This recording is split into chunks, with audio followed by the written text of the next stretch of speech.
Are you currently having problems with your Instagram story glitching and you want to be able to actually fix this? Well, actually me myself, I had the exact same problem, and I'm going to show you a step-by-step guide how I was able to fix it quite quickly, by the way. And then what you're going to do firstly basically is to just open up your Instagram app and then come to your profile right here, as you can see.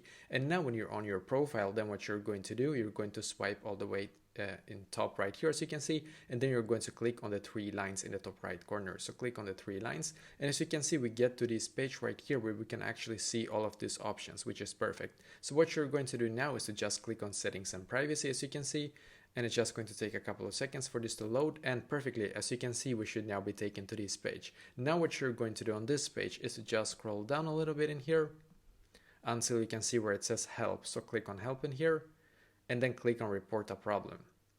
And then once again, click on report a problem in here, and then click on include and continue. And now you need to write exactly like this to the Instagram support to be able to actually fix this issue. So you're going to write like this: I am having issues with my story glitching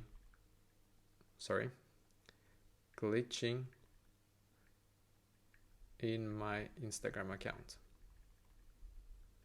I need this to be fixed. So basically you need to write like this now to the Instagram support, because they do help, by the way. I am having issues with my story glitching in my Instagram account. I need this to be fixed. And then you're going to click on send in the top right corner. So I did this exact thing myself, and it was actually able to be fixed for my account. So I need to wait, or I had to wait 24 to 48 hours for them to actually see this. They didn't really reply back to me, but I just went back after like 2 days or so into my Instagram account, and I posted a story, and now it's not glitching anymore. So I hope that this will be able to fix it for you as well.